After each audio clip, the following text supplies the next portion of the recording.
कैसे बालक हो तुम? मैं यहाँ खेल दिखाने नहीं आया हूँ। तो सवेर रात क्यों कर रहे हो ब्रह्मासुर? जो करने आए हो वो ही करो ना। अब देखो कैसे तुम्हारे प्राण एक ही वार में इस देह का साथ छोड़कर उड़ जाएंगे। मेरी मायावी अग्नि तुम्हारे भोले भाले से इस मुख को जलाकर भस्म कर देगी।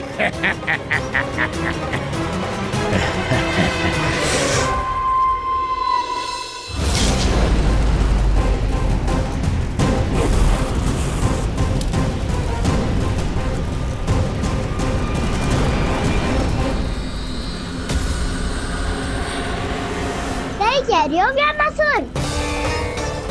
भोला भाला तो दिखता हूँ मैं। मैया भी यही कहती है।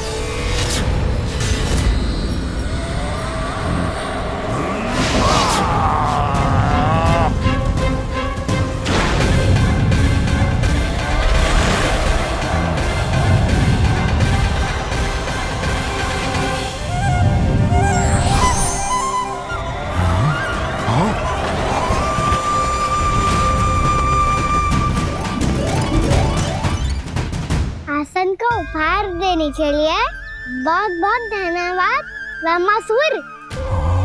बहुत समय से खड़े खड़े थक गया था मैं।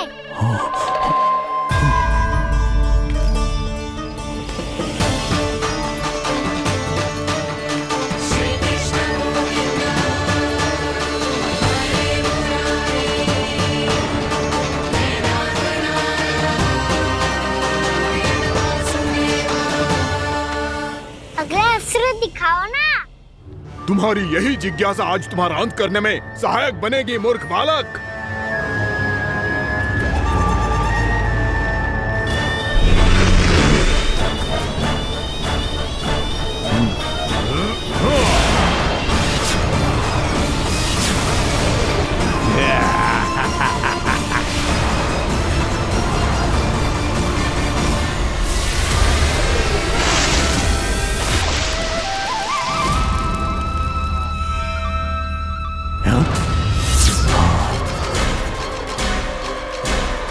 अच्छा, पर प्रक्षालन करना चाहती थे तो पहले क्यों नहीं बताया?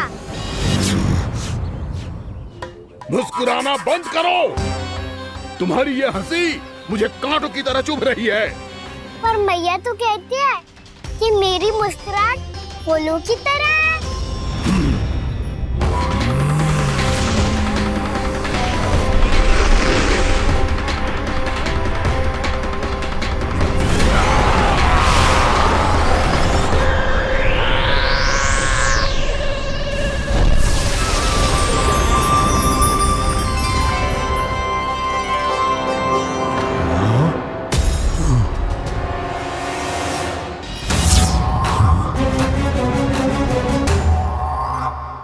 था ना मेरी मुस्कुराहट बिल्कुल इन्हीं फूलों की तरह है। और तो कर क्या रहे हो ब्रह्मासुर? कभी आसन दे रहे हो, कभी पद प्रक्षालन कर रहे हो और अब फूल भी चढ़ा दिए। तुम मुझ पे वार करने आए हो कि पूजा करने? तुम्हारी पूजा तो मैं अब ऐसी करूंगा कि तुम मृत्यु के बाद भी मुझे भूल नहीं पाओगे बालक।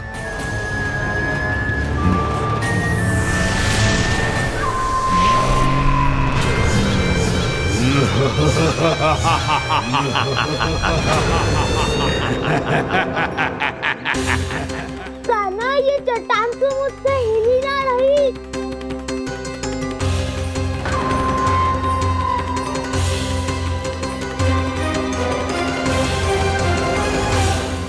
अभी कंदरा के अंदर कुछ क्षणों में ही प्राण वायु समाप्त हो जाएंगे। तुम्हारे सारे सखा एक एक कर अपने प्राण त्याग देंगे और तुम्हारा वध करूंगा मैं।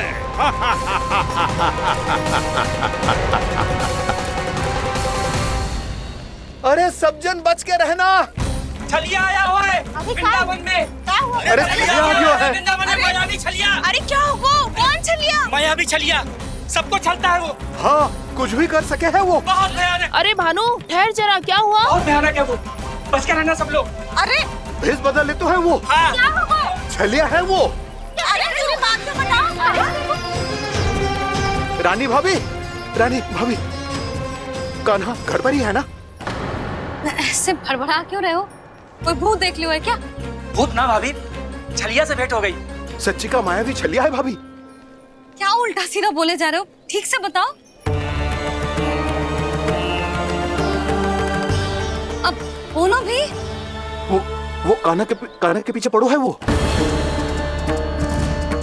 मेरे लल्ला के पीछे? हाँ रानी भाभी, हमारे अचेत होने से पहले हमने उसे ये कहते सुना था कि वो वृंदावन आने वाला है कान्हा से मिलने। हे नारायण, मेरे कान्हा की रक्षा करना।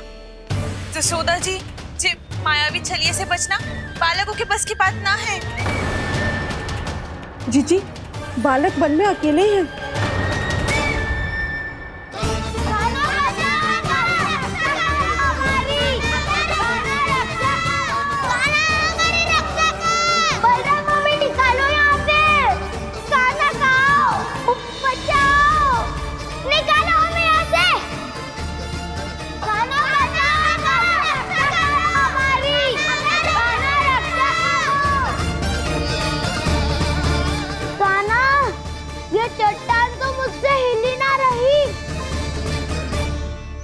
यदि मैं माया का स्वामी हूँ तो आप भी बल के स्वामी हो। ताऊ, अपनी क्षमता, अपना सामर्थ्य स्मरण करो।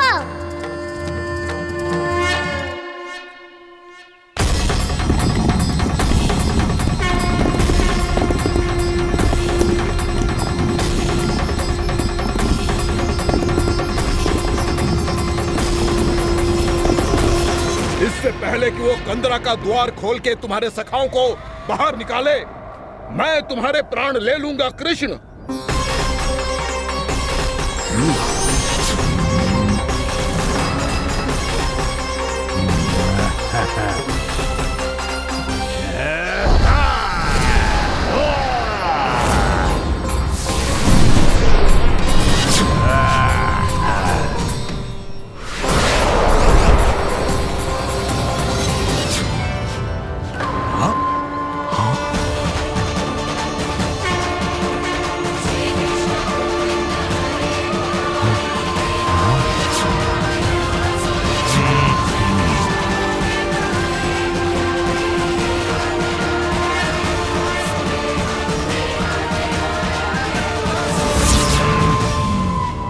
कितनी पूजा करोगे ब्रह्मासुर?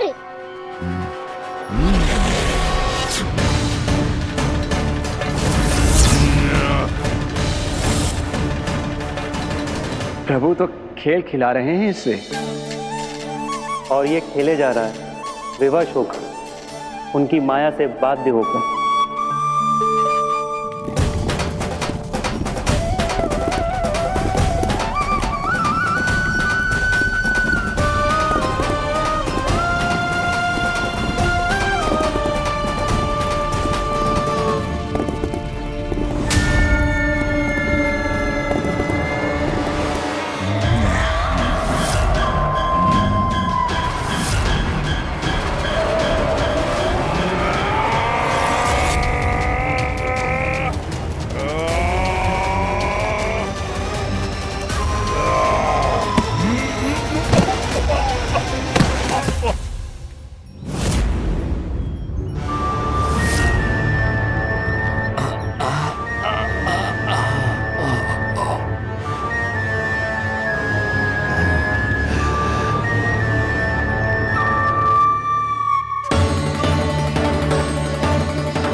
जो प्रभु के सामने माया करने आया था, वो स्वयं को ही माया में उलझा हुआ पा रहा है।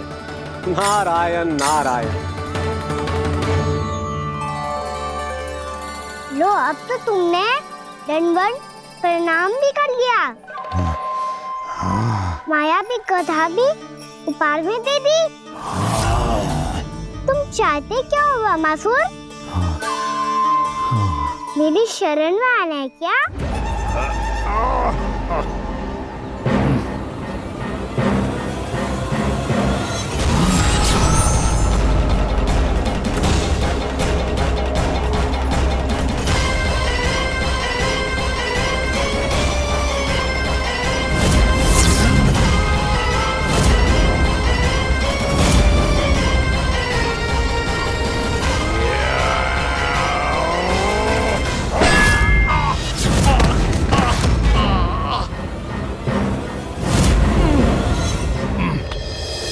सोच विचार का समय ना है हमारे पास। अपने बालकों की रक्षा के लिए इसी क्षण हमें निकलना होगा। और वो छलिया किसी का भी रूप धारण कर सकते है। सुलक्षणा तेरा, शांति तेरा या मेरा, किसी का भी रूप धारण करके हमें भ्रमित कर सकते हो। इसीलिए हमें सतर्क रहना होगा। समझ आई? चलो।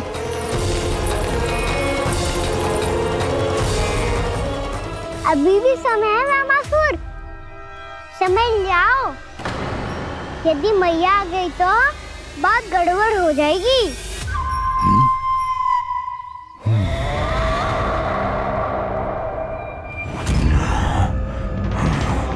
मुझसे दूध का कोई लाभ नहीं होगा।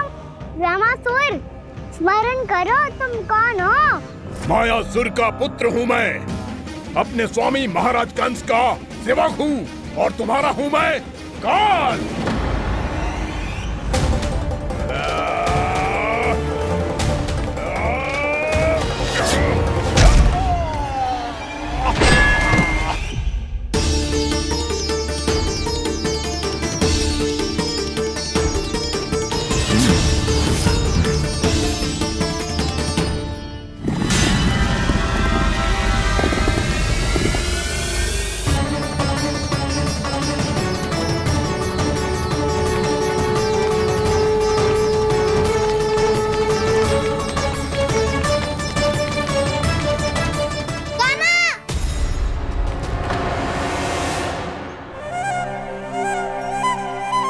बाबा कहते हैं दुष्टों को पहले बातों से समझाना चाहिए, फिर भी ना माने तो अस्त्र ना उठाना सरलता होती है।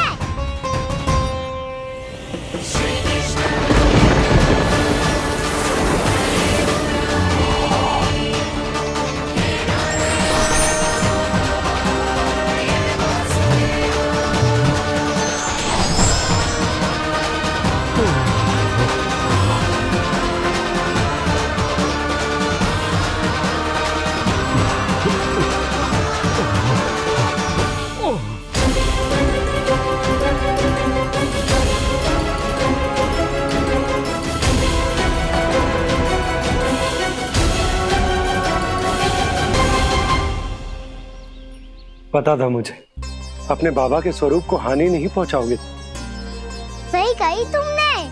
पिता की छवि ही पिता के समान भी आनंदीय होती है। रामासुर, रामासुर।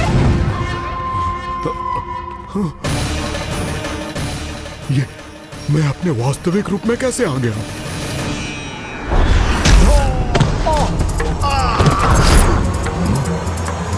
मेरे बाबा का स्वरूप नहीं लेना चाहिए था तुम्हें। मैया ने सिखाया है भूल को क्षमा किया जा सकता है, पर जानबूझ के किए गए अपराध के लिए दंड ही एकमात्र विकल्प होता है। ये बार बार अपनी मैया का नाम ले रहा है। यदि मैं वो स्वरूप लूं तो अपनी मैया पर वार नहीं कर पाएगा ये।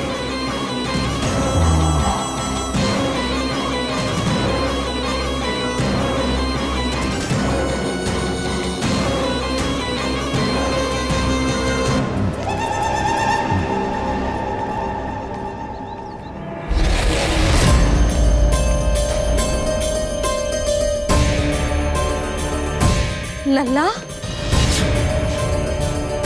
मैं तेरी मैया हूँ, अपनी मैया को मारेगा? बच गया। समझाया था, पर तुमने एक बार फिर से मूर्खता कर ही दी। इस पर तुमने पहले से भी बड़ी और पहले से भी भयंकर भूल किया रामासुर।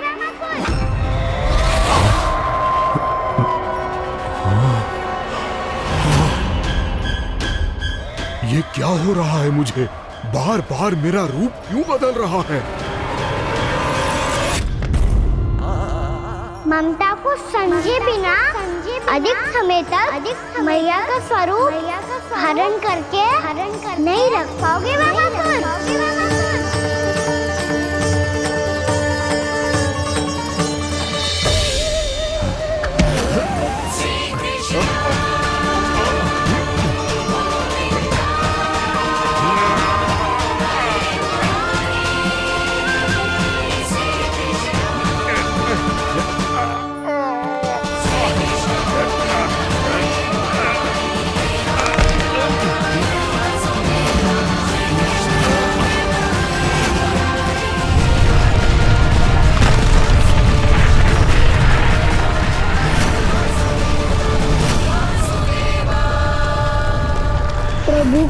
क्रोध से धरती भी कांपने लगी है।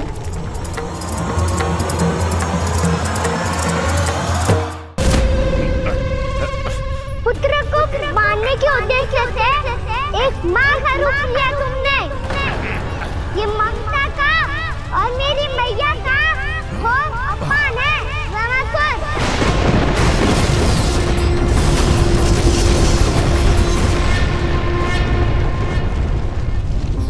इससे पहले इस असुर के कारण निर्दोष प्राणियों का कोई अहित हो, मुझे कुछ करना होगा।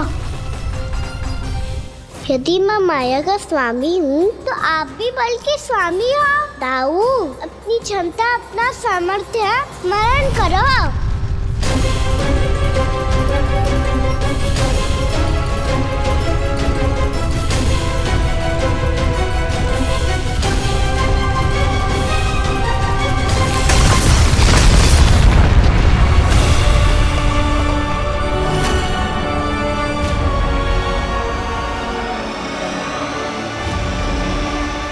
अद्भुत बल दाऊ, अद्भुत। अपने बल का उचित प्रयोग करके आपने प्राणियों को हानि होने से बचा लिया और ये भी सिद्ध कर दिया कि इस युग में आपसे अधिक बलवान और कोई नहीं होगा। आज से आप बलदेव के नाम से भी जाने जाएंगे। आज से आप बलदेव के नाम से भी जाने जाएंगे। आपके चरणों का ये चिन्ह युगों युगों तक आपके बल की कथा कहता रहेगा। बलराम का चरण चिन्ह।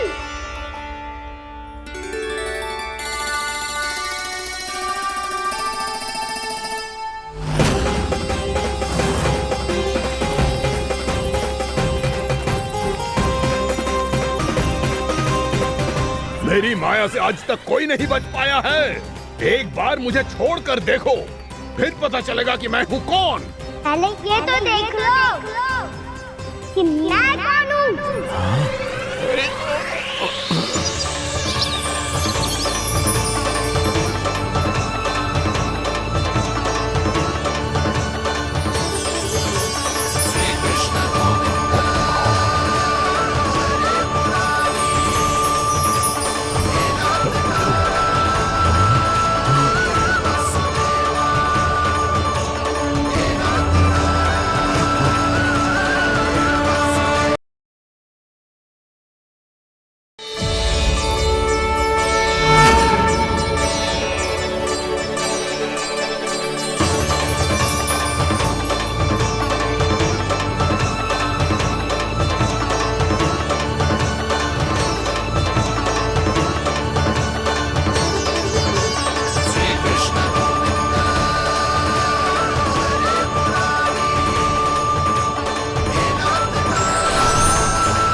वरण आया हुआ मसूर।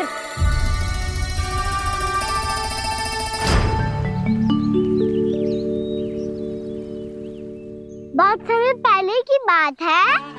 बहुत बड़े भूमाकर राज करते थे तुम्हें महान राजा भीमम के नाम से जाना जाता था। सब कुछ था तुम्हारे पास, पर शांति नहीं थी। इसीलिए शांति की खोज में अपना संपूर्ण राज अपने पुत्रों को सौंप कर मलय पर्वत की ओर चल दिए। अनेक वर्षों की तपस्या के बाद तुम्हारे तप की कीर्ति चारों ओर फैलने लगी और फिर सच्चे तपस्वी की धूप में तुम्हारी ख्याति से प्रभावित होकर महर्षि उलट तुमसे भेंट करने आए। राजा भीमरथ, आपने ईश्वर की प्राप्ति के लिए सब कुछ छोड़ दिया, पर अपना अभिमान नहीं छोड़ पाए। इसीलिए मेरे आगमन पर सम्मान के साथ खड़ा होना तो दूर, मेरा अभिवादन भी नहीं किया। अभिमान तपस्वी का गुण नहीं होता है राजन, अभिमान राक्षसी गुण है। इसलिए मैं आपको श्राप देता हूं कि आप अगले जन्म में एक राक्षस के रूप में जन्म लेंगे, एक राक्षस के रूप में जन्म लेंगे। मुझे क्षमा कर दीजिए महर्षि। मैंने जानबूझकर आपका अपमान नहीं किया है। मैं तो यहाँ पर शांति की खोज में आया था। अपने भीतर के संसार में गहरे सोच विचार में डूबा हुआ था मैं। मुझे क्षमा कर दीजिए महर्षि, मुझे क्षमा कर दीजिए। अपनी भूल का आभास प्रायश्चित की ओर पहला पग होता है।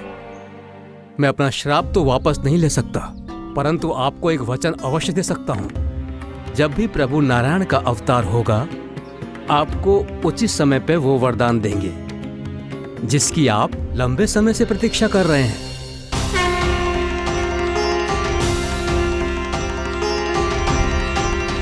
प्रभु, आपने मेरी आंखें खोल दी। अब मुझे पता चल गया है कि आप कौन हैं और मैं कौन हूं। इसलिए आप मुझ पर कृपा करके अपने चरणों में स्थान दे दीजिए। मुझे वो शांति प्रदान कीजिए जिसकी खोज में मैं वर्षों से भटक रहा हूँ। शांति तो मोक्ष में ही है, इसीलिए मैं तुम्हें मोक्ष का वरदान देता हूँ।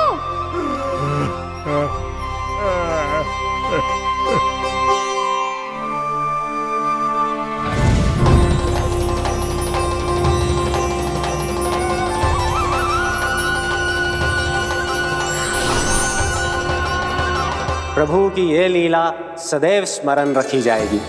इस स्थान को इनका आशीर्वाद मिलेगा और इस कंदरा को व्योमासुर की कंदरा के रूप में पहचाना जाएगा।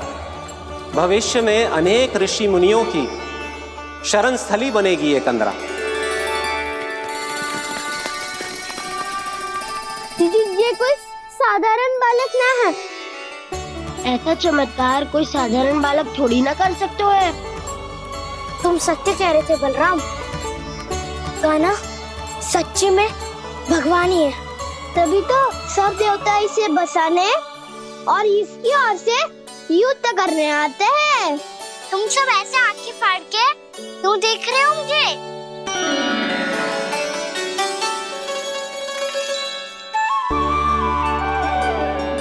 बलराम, तुम बलवान हो और कान्हा भगवान है। दूर दूर तक कोई दिखाई ना दे रहा है। ना जाने किस हाल में होंगे बालक। कहीं हम ही तो मार्ग ना भटक गए शीघ्रता के चक्कर में। अब तो एक पग भी ना चलो जा रहे हो। जल, किसी के पास जल है क्या? कंठ तो मेरा भी सूख रहा है मौसी। भाभी, निकट ही जमुना जी है, कहूँ तो वहाँ से जल ले आओ। मैं भी जा रही हूँ भाभी, एक से भले दो। हाँ चल, शीघ्रता से आओ। हाँ।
जानकी, जानकी,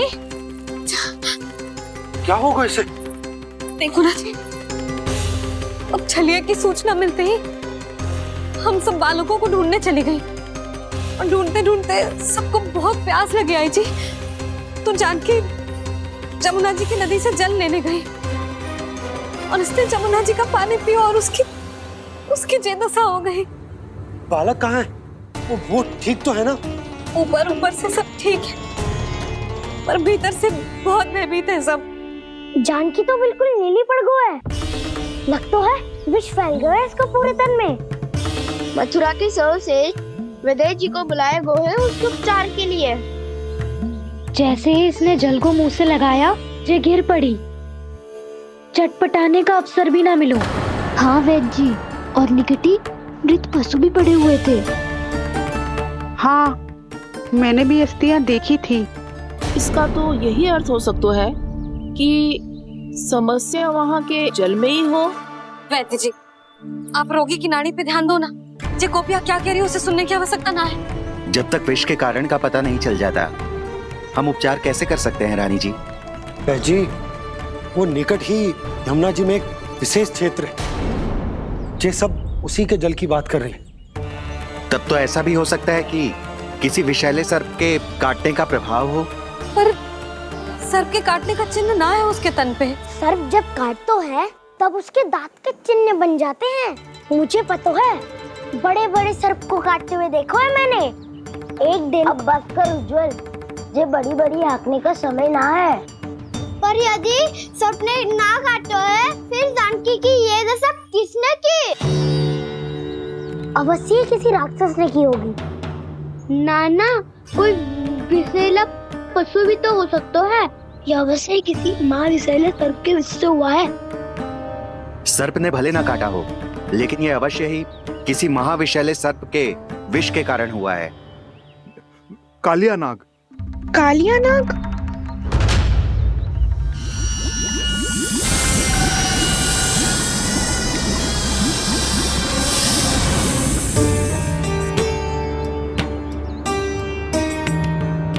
संकेतों से तो ऐसा लगता है कि जानकी ने कालिया नाग के क्षेत्र के विशाल जल पी लियो है।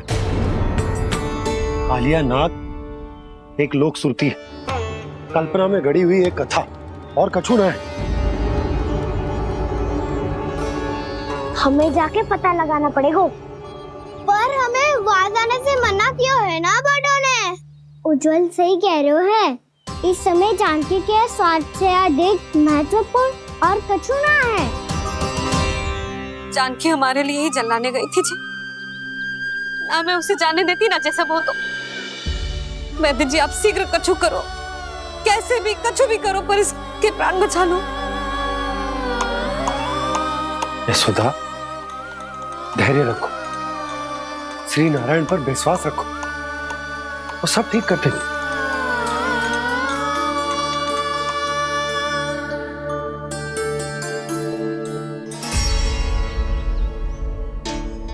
विष की काट की मेरे पास जितनी जड़ी बूटी थी, मैंने सब अर्क बना के पिला दी, पर इसकी दशा में अभी तक कोई सुधार नहीं दिख रहा है।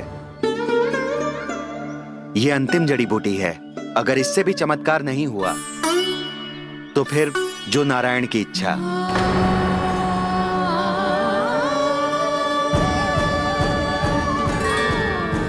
पर कोई तो उपाय होगा जानकी को बचाने का। कान्हा, यदि तुझे किसी औषधि के बारे में पता है, हमें बता दे, हम जाके ले आएंगे।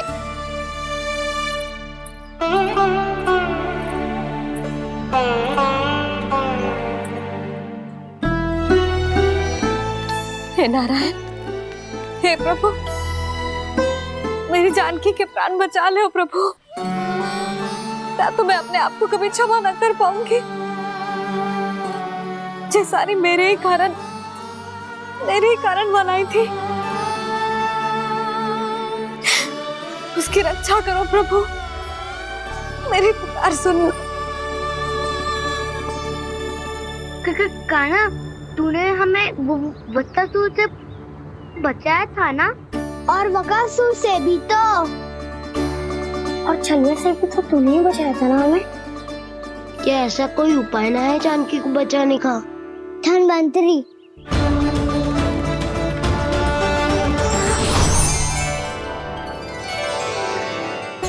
मैं आ गया हूं प्रभु, चिंता मत कीजिए, आपके आदेश का पालन अवश्य होगा। यशोदा मैया,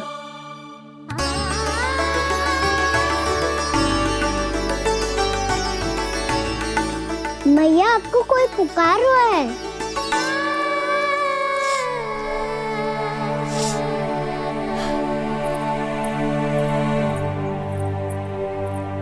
चिंता मत करो मैया, अब धन्वंतरी जी आ गए हैं, वो सब संभाल लेंगे। धन्वंतरी जी कौन है? जिन्होंने संसार का आयुर्वेद दिया, आरोग्य के देवता, वे श्री नारायण के अवतार।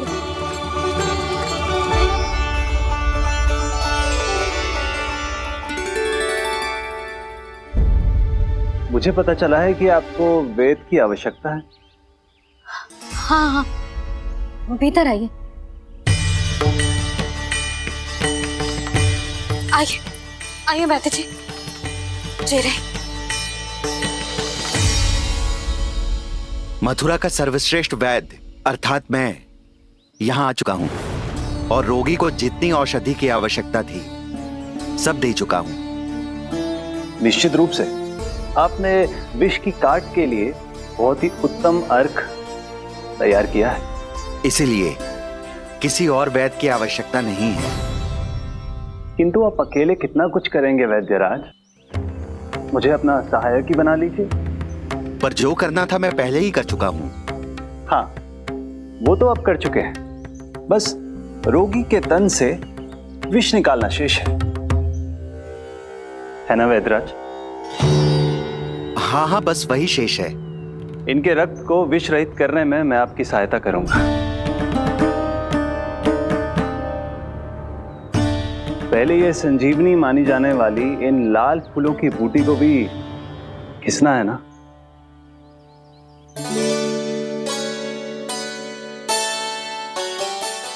हाँ हाँ, तुम सही कह रहे हो। इसे अच्छे से घिसो।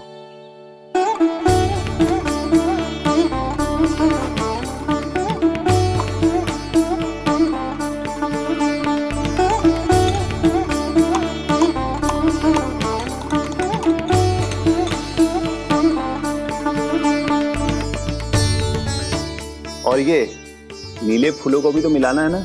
हाँ हाँ, अच्छे सहायक बन सकते हो तुम। ऐसे ही श्रम करते रहो।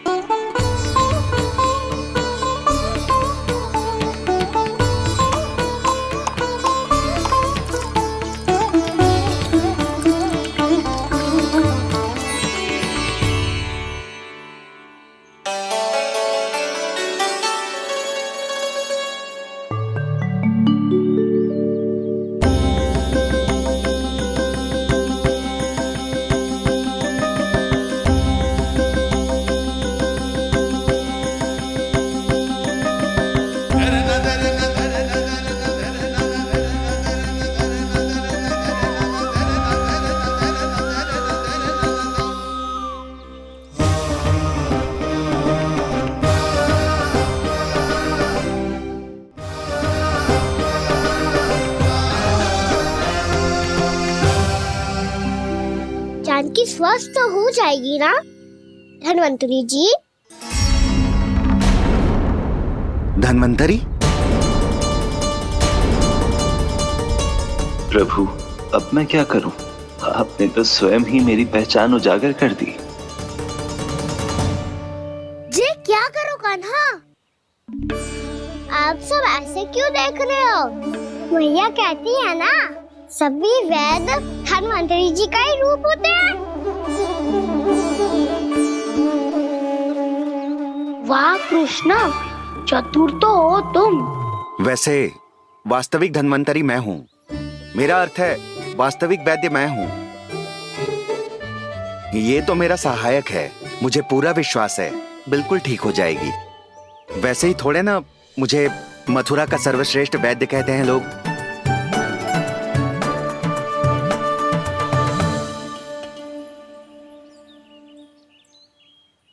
जसोदा भाभी,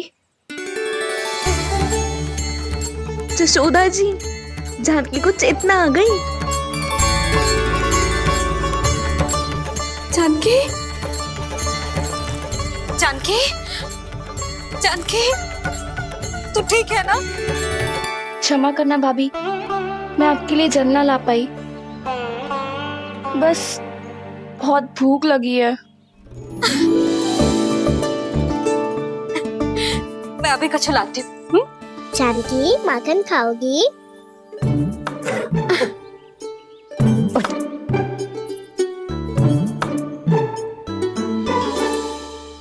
आजा, तू ही खिला दे लल्ला।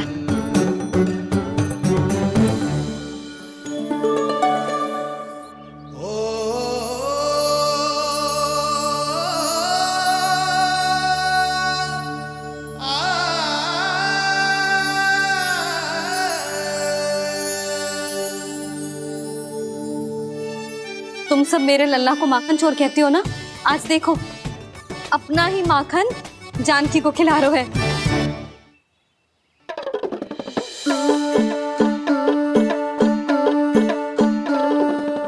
थोड़ा और विश्राम कर लो।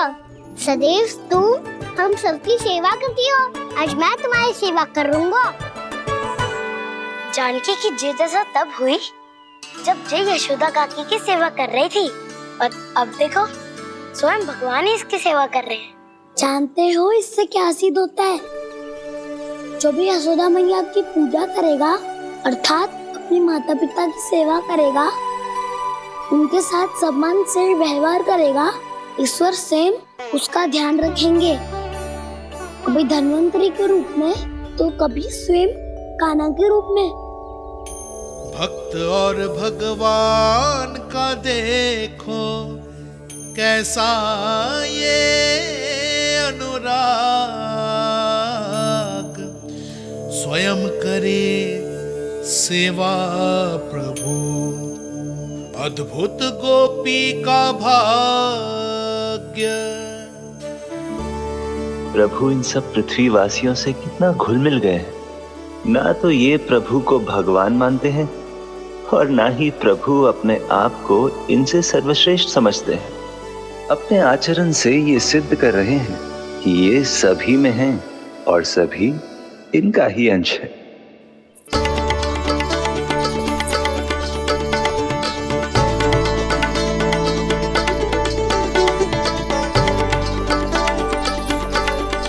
प्रभु,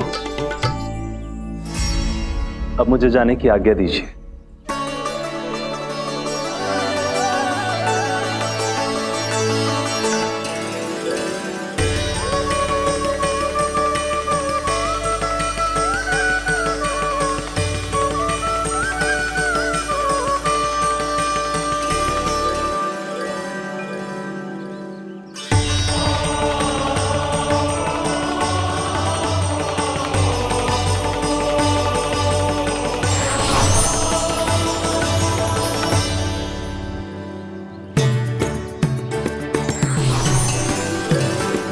कान्हा ने तो सच्ची में धन्वंतरी जी को बुला लिया था।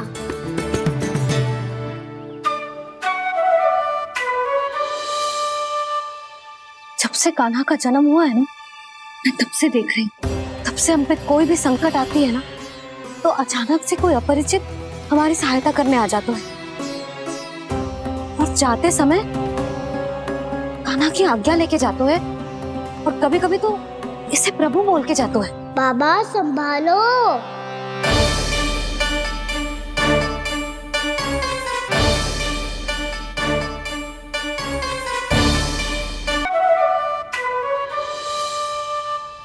जब से कान्हा का जन्म हुआ है ना, मैं तब से देख रही हूँ, तब से हम पे कोई भी संकट आती है ना, तो अचानक से कोई अपरिचित हमारी सहायता करने आ जाता है, और जाते समय कान्हा की आज्ञा लेके जाते है, और कभी कभी तो इसे प्रभु बोल के जाते है।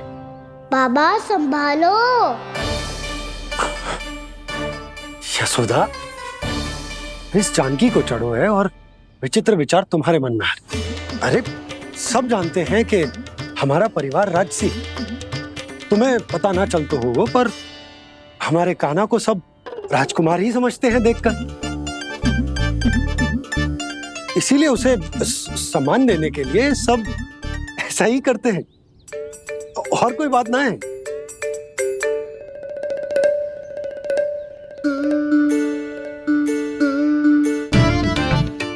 अब जे मेरे लल्ला को ऐसे क्यों घूर रहे हैं? बुरी दृष्टि लगाएंगे क्या? वैद्यराज जी, आपके सहायक तो गए, अब आप यहाँ क्यों? वो क्या है ना, मैं अपने रोगी का निरीक्षण करके पूरी तरह से संतुष्ट होकर ही जाता हूँ।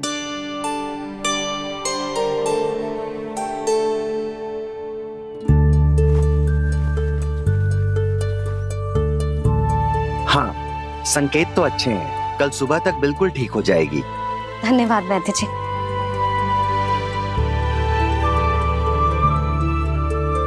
बस तो फिर हम कल पकड़न पकड़ाई खेलेंगे जानकी।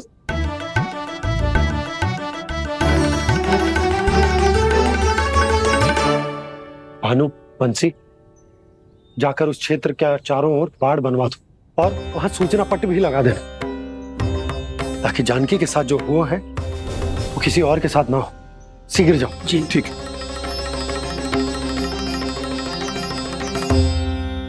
बाढ़ और सूचना पट लगवाने से समस्या का समाधान नहीं होगा बाबा। निर्दोष पशु सूचना पट देखकर भी कुछ समझ नहीं पाएंगे।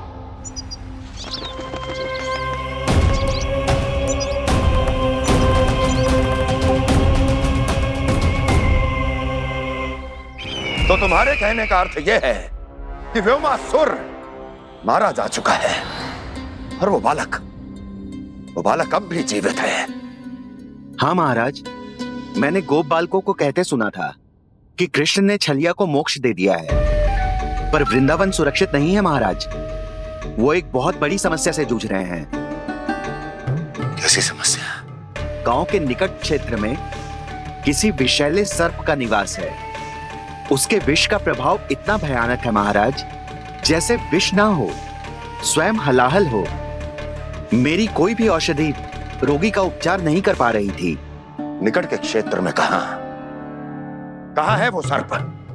गोप मानते हैं कि वो सर्प गांव के निकट यमुना नदी के जल में रहता है। मुझे तो लगता है महाराज, ये कालिया नाग की कथा कोई किंवदंती या लोक श्रुति नहीं, एक सच्चाई है, एक विशैली सच्चाई।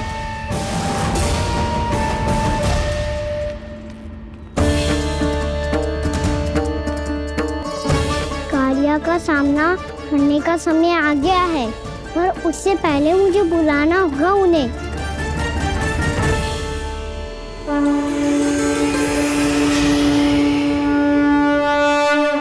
संसार के दारुण भय का नाश करने वाले, सभी कष्टों का हरण करने वाले, विश्व का समस्त ऐश्वर्य प्रदान करने वाले, कमल जैसे लोचन, मुख और चरणों वाले आजानुभुज श्री राम को मैं बार बार नमस्कार करता हूँ। आपदामपहर्तारं दातारं सर्व संपदा लोकाभिरामं श्री रामं भूयो भूयो नमाम्यहम्। कागभूसोंडी कागभूसोंडी कागभूसोंडी।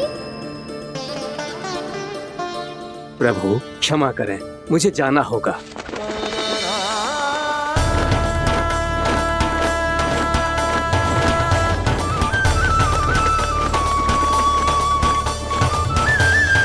प्रणाम प्रभु। अनेक बार मैं आपके दर्शनों के लिए आया प्रभु। कभी नंद भवन के झरोखों से आपके दर्शन करके चला जाता था, तो कभी दूर किसी वृक्ष की आड़ से आपको निहार लिया करता था। आज आपने स्वयं मुझे बुलाकर धन्य कर दिया प्रभु।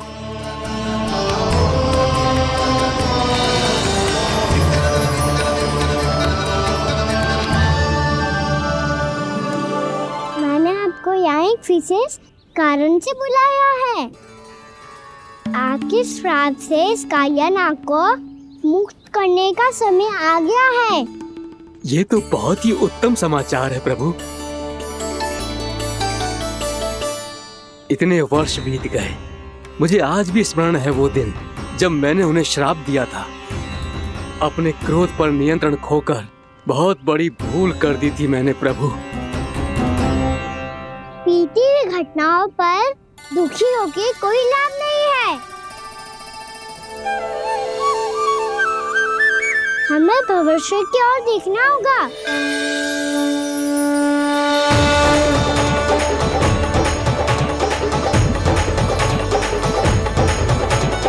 आदेश कीजिए प्रभु, क्या आज्ञा है आपकी? जब मैं कालिया नाग का सामना करने जाऊं, तो आप यही रहेगा। आपको अपने आप पता चल जाएगा कि कब क्या करना है। और हाँ, लौटते जाते समय नारद मुनि से कहिएगा वो आकर मुझसे भेंट करे। अवश्य प्रभु, प्रणाम। क्या इसने सच्ची में देवर्षि नारद को बुलाया है? नारायण नारायण, आपको संदेश भेजने की आवश्यकता नहीं थी। आप स्मरण करते और मैं चला आता। तुम्हारा कल्याण हो नारद।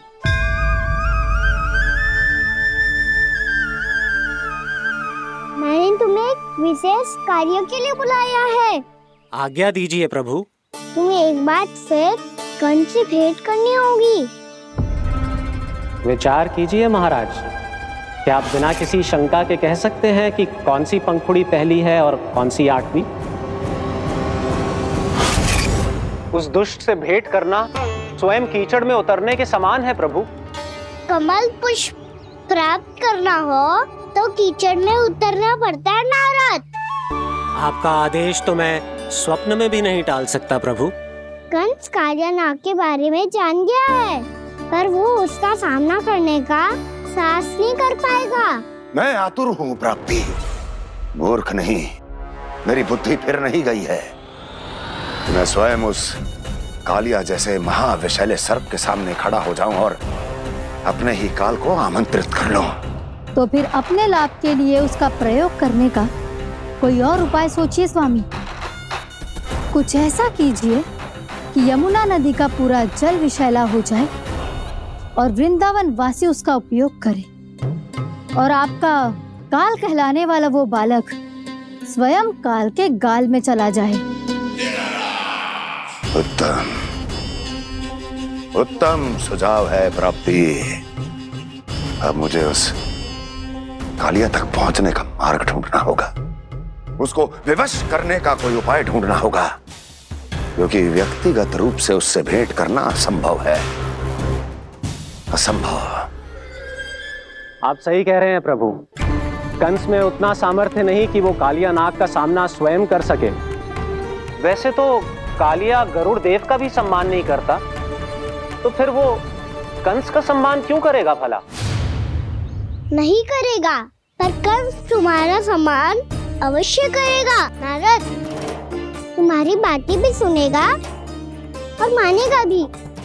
ये मेरी योजना का बहुत ही महत्वपूर्ण भाग है।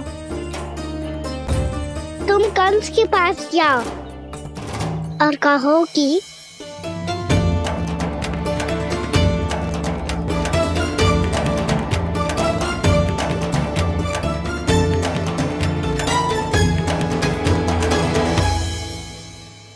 संतान अपने माता पिता को तीर्थ का सौभाग्य दिलाती, और मेरा लल्ला कितना महान कि उसने हमारे घर को ही तीर्थ बना दिया। ऐसा तीर्थ जहां मेरी आंखों के सामने भक्त और भगवान का मिलन हो रहा है। जो आज्ञा प्रभु।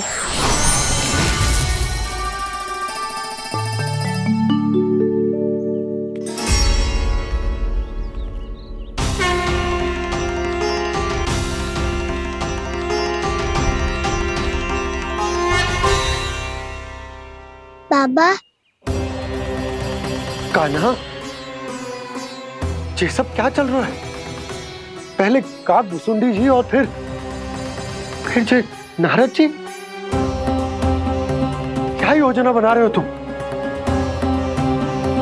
कान्हा, बताना लल्ला, क्या सोच रहे तू? कान्हा देख, अगर तुझे अपने बाबा को ना बताना हो ना, अपने भक्त को बता दे। क्या सोच रहे हो लल्ला? क्या करने वाले हो आप?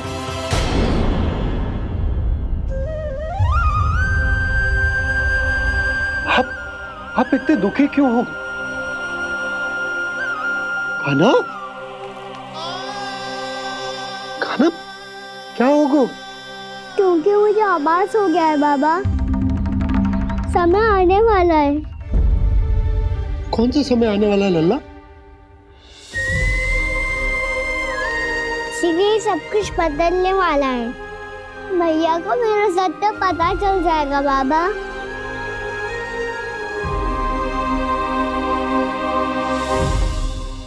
पर लल्ला, इसका काक भुसुंडी और कालिया नाग से क्या संबंध है? ऐसा क्या हुआ था और क्या होने वाला है?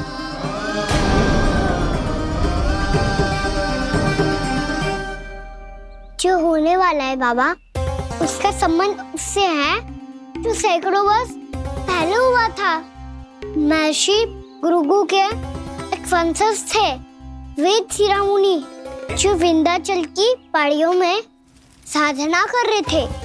तभी वहाँ अश्वशिरा नाम के एक दूसरे मुनि आमंत्रण के बिना ही आ गए। कितना सुंदर और शांतिपूर्ण आश्रम है। यहाँ प्रभु की साधना करने में बहुत आनंद आएगा। शीघ्र ही अश्वशिरा मुनि उपस्थिति के कारण होने वाले व्यवधान से बाध्य होकर वेद शिरा मुनि ने अपनी आंखें खोली। कौन हो तुम और यहाँ क्या कर रहे हो? आपके आश्रम में बहुत शांति है मुनिवर। साधना करने के लिए बहुत ही उत्तम स्थान है ये। मैं चाहता हूँ कि मैं भी यहाँ। आप यहाँ साधना करना चाहते हैं, लेकिन इतना भी नहीं जानते कि किसी के आश्रम में प्रवेश करने से पहले उसकी आज्ञा लेनी चाहिए। आप ये भी नहीं जानते कि यदि कोई यज्ञ कर रहा हो तो बिना अनुमति के वहाँ प्रवेश करने से उसकी यज्ञ साधना भंग हो सकती है। आप क्या साधना करेंगे मुनि? आप तो साधना के योग्य ही नहीं हैं। इतना अपमान! एक मुनि के मुख से इतने कड़वे शब्द शोभा नहीं देते। मैं तुम्हें श्राप देता हूँ, जितनी विषैली तुम्हारी जिह्वा है उतने ही विषैले सर्प बन जाओ तुम। और ऐसा सर्प जो सांस भी ले तो निकट का वातावरण दूषित हो जाए। तुम्हारे इस दुस्साहस के लिए मैं तुम्हें श्राप देता हूँ कि तुम अभी इसी क्षण कौवा बन जाओ, और ऐसा कौवा जो कांव कांव करके अनर्गल प्रलाप करता रहे।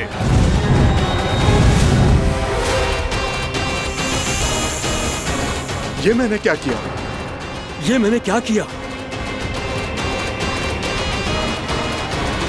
क्रोध के कारण दोनों ने एक दूसरे को श्राप दे दिया। पर दोनों ही मेरे भक्त हैं, और भगवान होकर मैं अपने भक्तों को इतनी कठिनाई में कैसे देख सकता था। इसीलिए जिस संकट में उन दोनों ने अपने आप को फंसा लिया था, उसका समाधान करने में मैं उनके पास गया।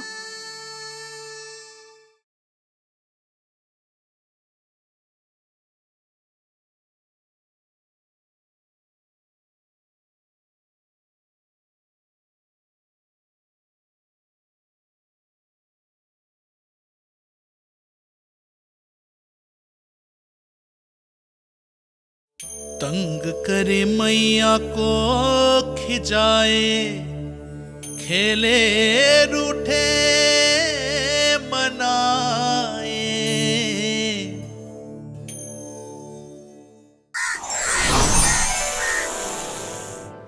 देखिए ना प्रभु, ये क्या हो गया हमसे? हमारी रक्षा कीजिए प्रभु, मार्ग दिखाइए हमें। क्रोध पर नियंत्रण ना होने के कारण आप दोनों ने एक दूसरे को बहुत ही भीषण संकट में डाल दिया है। अब दोनों ही तपस्वी, तप के बल से दिए गए आपके श्राप को लौटाना भी संभव नहीं है। प्रभु कोई तो उपाय होगा, हम आपके शरण में हैं प्रभु। अपराध तो हमसे हुआ है प्रभु, पर अब आपसे ही आशा है। कुछ ऐसा कीजिए भक्त वत्सल, जिससे हम दोनों के श्राप का प्रभाव कुछ कम हो जाए। आप दोनों ही मेरे भक्त हैं, इसलिए आपकी पीड़ा का निवारण करने का एक उपाय है मेरे पास। वेद शिरोमणि, जब आप कालिया नाग बनेंगे तो आपको मेरे चरणों को अपने शीश पर धारण करने का सौभाग्य मिलेगा। और अश्व शिरोमणि, आप काग योनि होने के बाद भी आप श्रेष्ठतम ज्ञान और सर्वाधिक यौगिक सिद्धियों के स्वामी होंगे और प्रवचन दिया करेंगे। इसके बाद अश्वशिरा मुनि काक भुसुंडी बन गए, जिन्होंने आगे चलकर स्वयं गरुड़ देव को रामायण सुनाई। और मुनि वेदशिरा महर्षि कश्यप और देवी कत्रियों के पुत्र कालिया नाग बनकर जल में। और अब वही कालिया नाग जमुना जी में, जिनके कारण जानकी के प्राण लगभग चले ही गए थे। अब कालिया नाग को उचित स्थान पर भेजने का समय आ गया है बाबा। पर ये तो अच्छी बात है कान्हा। वेद सिरा मुनि को दिया हुआ तुम्हारा वचन भी पूरा हो जाएगा, जमुना जी की शुद्धि भी हो जाएगी। इस सब के बाद भी तुम दुखी क्यों हो? क्योंकि इसके बाद मैया के सामने मेरा रहस्य खुल जाएगा बाबा। उन्हें पता चल जाएगा कि उनका बालक कोई साधारण बालक ना है। भविष्य में जो होने वाला है उसे सबके सामने घटने से रोकना मेरे लिए भी संभव ना होगा। मैया को सब पता चल जाएगा। क्या पता चल जाएगा रे मुझे?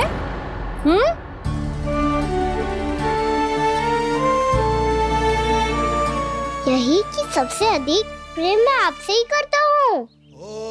अब बस भी कर। चलो, भोजन के लिए बुलाने आई थी तुम दोनों को। भूखा थोड़े ना रहने दूंगी अपने लल्ला को। मेरा लल्ला दुर्बल हो जाएगा ना। आप खिलाओगे तो ही खाऊंगा। हाँ ठीक है, मैं ही खिलाऊंगी। अब चल, आओ जी, चल।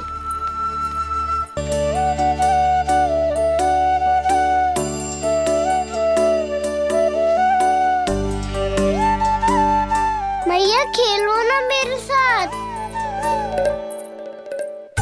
मैया सुनो ना, मेरी बात ना मानोगी? अभी बहुत कार्य पड़े लल्ला। देख, जानकी को औषधि भी देने जानो है ना। औषधि मैं दे दूंगा, फिर तो खेलोगी ना आप मेरे साथ। पिछले कुछ दिनों से अपनी मैया का अधिक से अधिक प्रेम पाने का प्रयास करो है कान्हा। इसका तो एक ही अर्थ हो सकता कि कछु बहुत बड़ो होने वालों है। कान्हा रुक जा लल्ला। कान्हा क्यों तंग कर रहा है? मैया को पहन लेना। कान्हा, कान्हा, ये क्या करो तूने?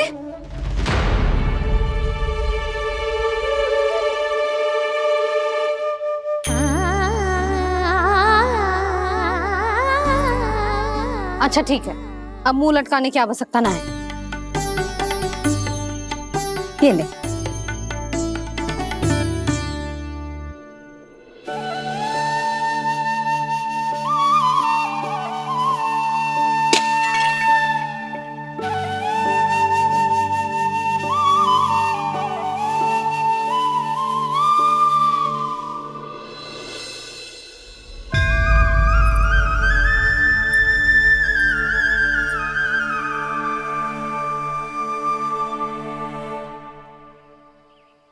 तंग करे मैया को खिजाए, खेले रूठे मनाए, लीला अनोखी करके शरारत, कान्हा दंड भी पाए।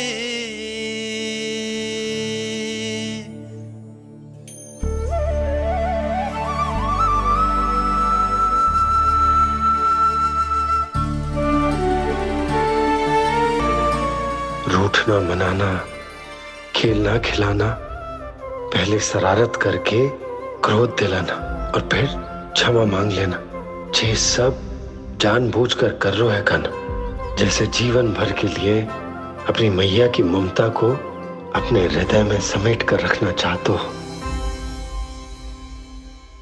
कैसे कैसे करूं उस कालिया से मित्रता, कैसे करूं उसका उपयोग?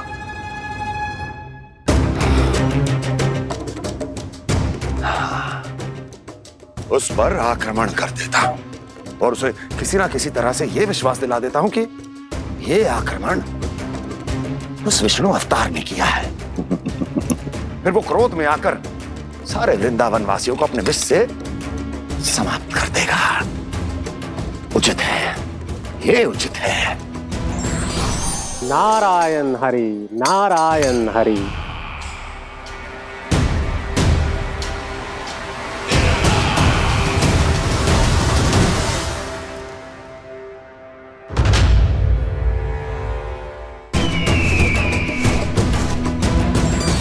नारायण हरि, नारायण हरि।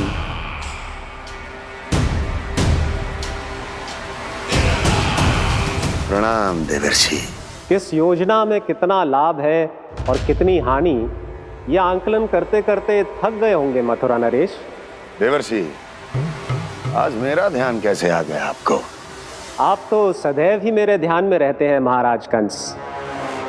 सत्य तो यह है कि मथुरा में जो भी हो रहा है मुझसे छिपा हुआ नहीं है। मैं जानता हूं कि आप किसी भी असुर को वृंदावन क्यों ना भेजें, और वो असुर कितना भी शक्तिशाली क्यों ना हो, कृष्ण का सामना नहीं कर पाता।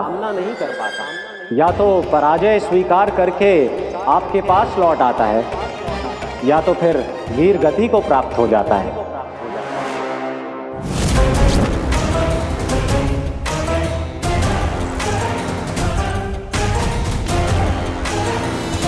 वाह, मुझे मेरी असफलताएं स्मरण कराने आए हैं, मेरे घाव को खुरेदने आए हैं, उन पे नमक छिड़कने आए हैं। मित्र को शत्रु समझने की भूल मत कीजिए महाराज कंस। मैं तो आपकी सहायता करने आया हूं। हाँ, और मेरी सहायता। कृष्ण विष्णु अवतार है, आप विष्णु के भक्त हैं। मैं हूं विष्णु द्रोही, फिर भी तो आपके आराध्य को हानि पहुंचाना चाहता है, उसकी सहायता करना चाहते हैं आप।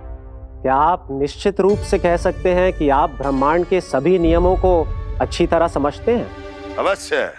आपके लिए बस इतना ही जानना पर्याप्त होगा कि मैं जो कुछ भी कर रहा हूं उसके लिए मेरे व्यक्तिगत कारण हैं। मैं तो बस आपके हित में पिछली बार की तरह एक सुझाव लेके आया था, पर यदि आप मेरा सुझाव सुनना भी नहीं चाहते तो आपकी इच्छा। नारायण हरि, नारायण हरि। कारण चाहे जो हो, इनके पिछले सुझाव के कारण ही आज मेरे शत्रुओं की संख्या कम है, अन्यथा मैं देवकी के अन्य पुत्रों को भी जीवित छोड़ देता, और आज वो सब अपने भाई के साथ मिलकर उसकी शक्ति को अनेक गुना बढ़ा देते। ठहरिए देवर्षि,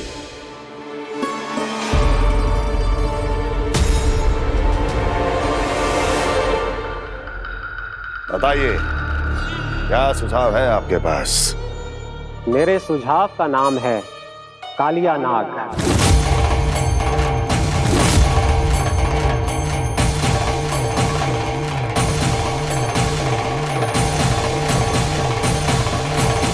उसके विषय में मैं जानता हूं देवर्षि। तो समस्या यह है कि मैं स्वयं उससे मिलने नहीं जा सकता, उससे भेंट नहीं कर सकता। उस कृष्ण की हत्या के लिए उसको वृंदावन जाने के लिए तैयार नहीं कर सकता। तो मत जाइए उसके सामने, और ना उसे भेजिए कृष्ण के सामने। हर बार आप किसी न किसी असुर को अपने शत्रु के क्षेत्र में भेजते हैं, जहां शत्रु उसका सामना करने के लिए पूरी तरह से तैयार होता है और आपका असुर मारा जाता है। इस बार शत्रु को युद्ध स्थल चुनने का अवसर मत दीजिए महाराज। इस बार योजना का जाल ऐसे बुनिए कि कृष्ण स्वयं उसके पास जाने के लिए विवश हो जाए। कालिया नाग स्वयं काल है, मृत्यु का दूसरा नाम है। उसके विष का उपयोग अपने लाभ के लिए कीजिए महाराज। वैसे कालिया के विष की अधिकता का अनुमान तो होगा ही आपको।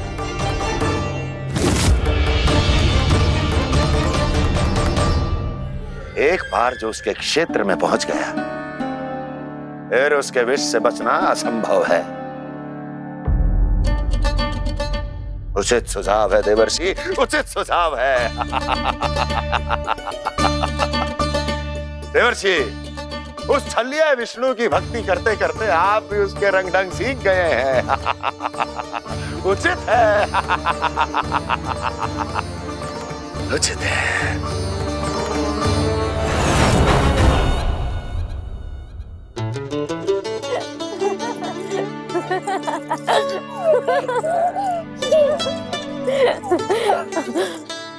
बस बस, बहुत आनंद ले लियो लला। बस अब दूध पी ले।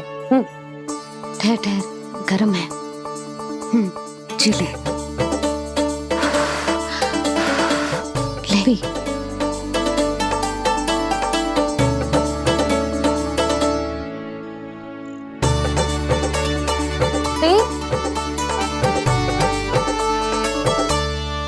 होती तो ना जाने क्या हो तो तेरा। अपने आप दूध भी ना पी सकते है, भावला कहीं का। आपकी इस प्रेम के लिए तो मैं धरती पे आया हूँ मैया। मैं भी यही सोच रहा हूँ यशोदा कि तुम ना होती तो मेरा क्या होता। इसी बात पे थोड़ा दूध और कजू खाने को दे दो। अरे मैं तो भूल ही गई। तनिक ठहर जाओ जी, दूध पी लेना तो आपके लिए भी कछु ले आती।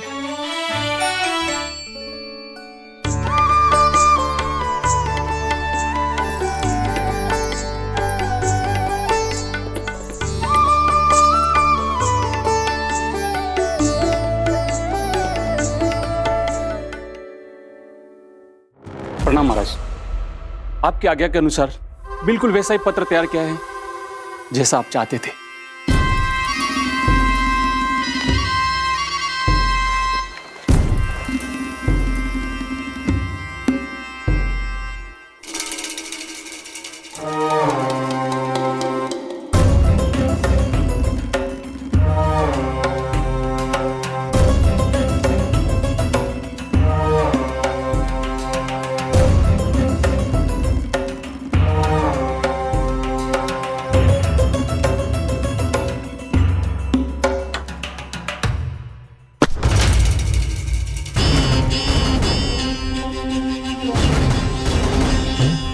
कृष्ण जन्म से लेकर आज तक ये मेरी सबसे महत्वपूर्ण योजना है। इसका सफल होना निश्चित है दूत, किंतु केवल वही करना जैसा मैंने कहा है। जाओ।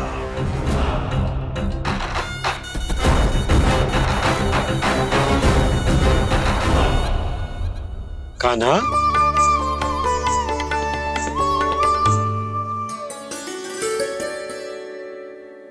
क्या होगा? बाबा मैं चाहता हूँ कि मैया की ममता क्रिस्टल फ्रेम की वर्षा मुझ पे सरते ऐसे होते रहे। वो तो होती रहेगी लल्ला। अपने लल्ला के लिए किसी मैया का प्रेम कभी कम हो सकता है भला? नंदराज, वो मथुरा से एक दूत आयो है महाराज कंस का राजपत्र लेके।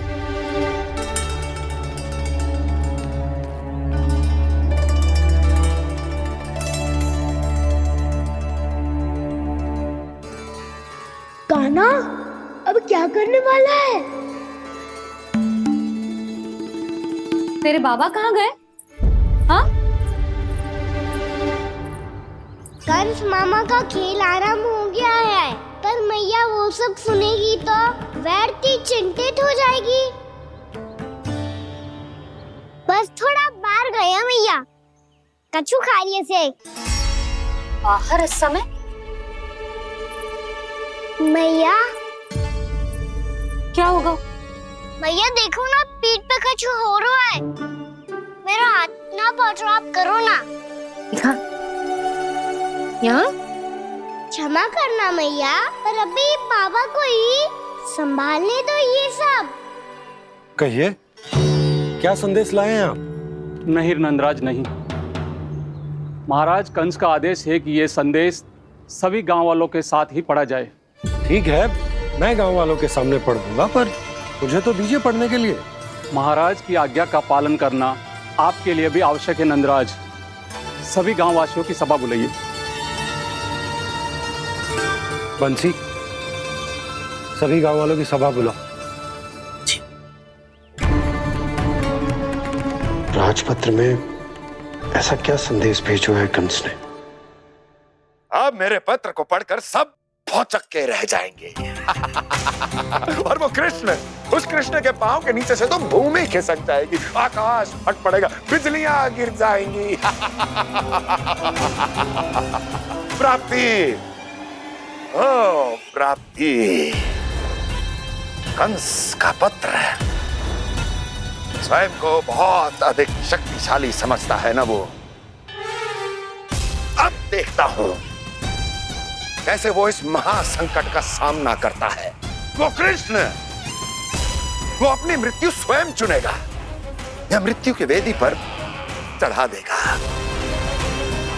प्रिय वृंदावन वासियों को।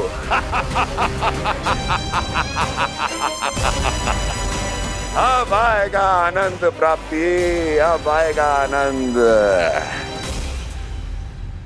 सबको इकट्ठा करवा के ही पढ़वाएगो। अवश्य ही कोई विशेष संदेश दिया होगा कंस ने। मैं भी यही सोच रही हूँ सुलक्षणा जी, कछु ना कछु तो विशेष है, पर जे हो क्या सकता है? हाँ, बात तो सही है। ऐसा कहा हो सकता है सभी गांव वासियों के सामने कहा जाए, कछु तो विशेष अवश्य लग रहे हैं। बाहर इतना कोलाहल क्यों हो रहा है? मैया, मैया, अब क्या होगा? मैया देखो ना, सर पे कछु हो रहा है। लल्ला, नारायण ने तुझे हाथ दिए हैं ना? पीठ की बात अन्य थी, अपने सिर की सेवा स्वयं कर। सर पे तो हाथ पहुंच रहा है ना?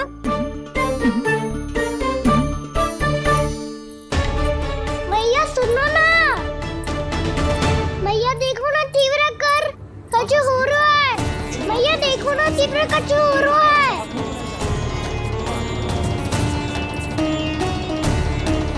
सब लोग आ चुके हैं, अपना संदेश सुनाइए आप।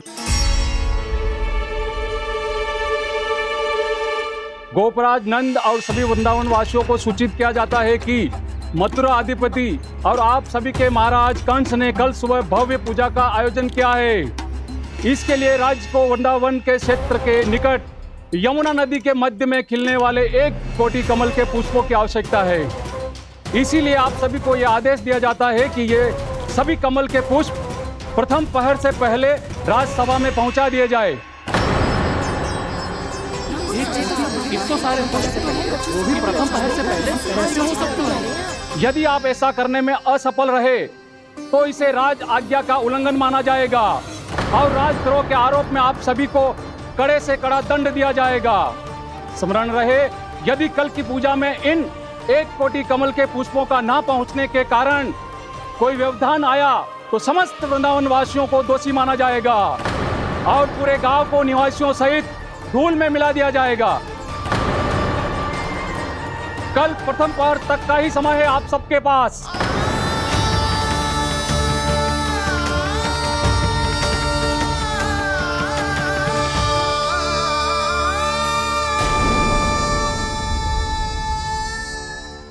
एक कोटि कमल पुष्प, वो भी कल प्रथम प्रहर में?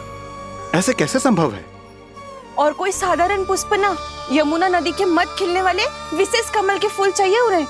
लेकिन यमुना नदी में तो कालिया नाग ने विष घोल के रखा है, तो फिर कैसे हो पाएगा? यह असंभव है। हमारी मृत्यु का संदेश भेजा राजा कंस ने। सदैव की भांति इस समस्या पर भी गांव के बड़े ही विचार करेंगे। बालकों का यहाँ होना उचित ना है।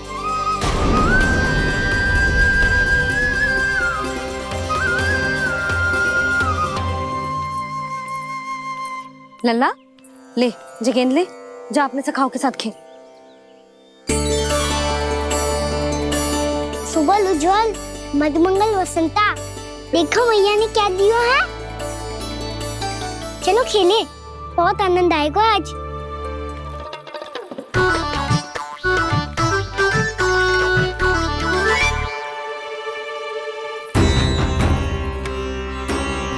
भानु, बंसी, जाओ और शीघ्र ही वो घेरे का कार्य समाप्त करो।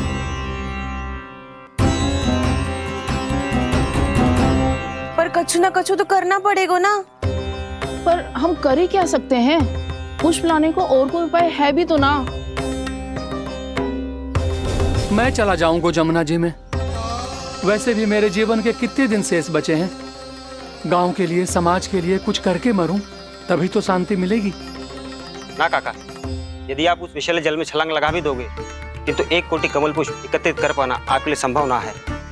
इससे अच्छा है कि मैं चला जाऊं। यदि मैं मर भी गया तो मेरे पीछे रोने वाला कोई ना है। किसी को कहीं जाने की आवश्यकता ना है। गोप नरेश होने के नाते ये मेरा कर्तव्य है कि मैं आप सबकी रक्षा करूं। नंदराज, आपको जाना है तो जाओ। हरिया, काका, भैया सब चले जाओ। लेकिन आपको पता है वहाँ का जल कितना विषैला है। आप लोग एक क्षण भी जीवित नहीं रह पाओगे। फिर कैसे इकट्ठा करेंगे 1 कोटि कमल पुष्प? आप बात तो सही कह रही हैं शांति। उस दुष्ट कंस ने ऐसी मांग रख के हम सबको फंसा दिया। हम में से कोई भी क्यों ना चला जाए और इस संकट का समाधान ना निकले को। कान्हा, बताना कौन सा खेल खेले? गेंद पकड़ खेलते हैं, पर एक बात सुन लो सब, कोई भी तीव्र गति से ना फेंकेगा गेंद को। भैया ने फ्रेम बनाई है मेरे लिए। सब तैयार हो?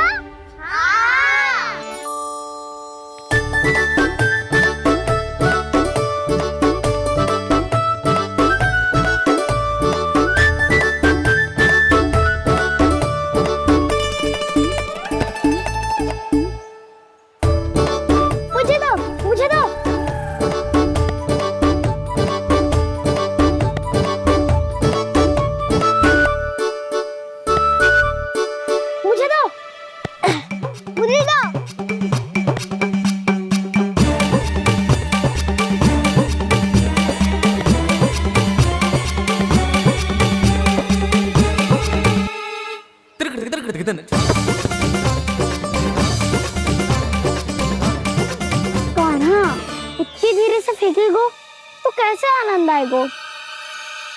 थोड़ा बल लगा के फेंक। हाँ कान्हा, हम अभी बड़े हो गए हैं, तू अब भी छोटे बालकों की तरह फेंक रहे है।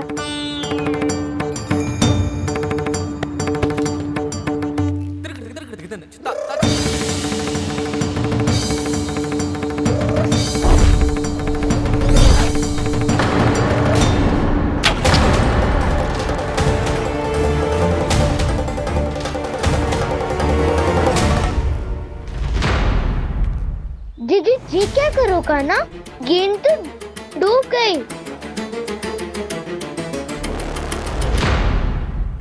अच्छा, तो ये सब इसकी योजना का भाग था ताकि ये कालिया का सामना कर पाए।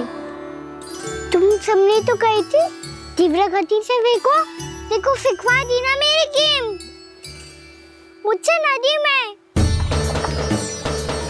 अब मुझे जाके लानी पड़ेगी। रुक जा कान्हा, रुक जा कान्हा। जी क्या बोल रहे थे कान्हा?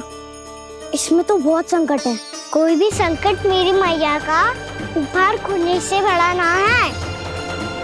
बहुत प्रेम से बना के उन्होंने दी थी। हे नारायण, कोई उपाय समझ में ना आ रहा है। मैया, हम कैसे करेंगे हम अपने गांव की रक्षा? कीड़े पड़ेंगे उस दुष्ट को। यदि उसके कारण किसी के प्राण चले गए तो कौन सा फल मिलेगा उसे इस पूजा का? तुम सही कह रही हो यशोदा। हमारे पास कोई और दूसरा विकल्प भी तो ना है। यदि हमने मथुरा की राज आज्ञा का पालन ना किया तो इसका दुष्परिणाम पूरे गांव को भुगतना पड़ेगा।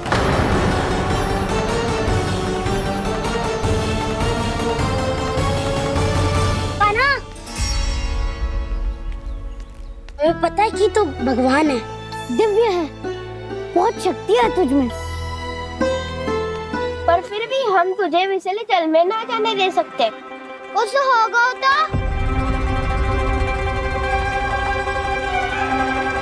तुम सब इतनी हट कर रहे हो तो ठीक है, ना जाऊंगा। गेंद कहाँ गिरी है, कितनी दूर गई है, ये तो देख लूं, ताकि उसे बाहर निकालने का कोई उपाय ढूंढता हूँ।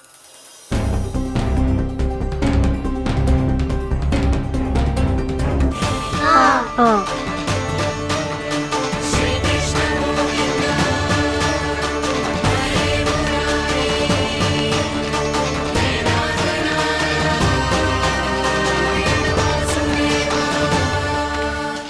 कान्हा की ये लीला तो समझ ही नहीं आ रही।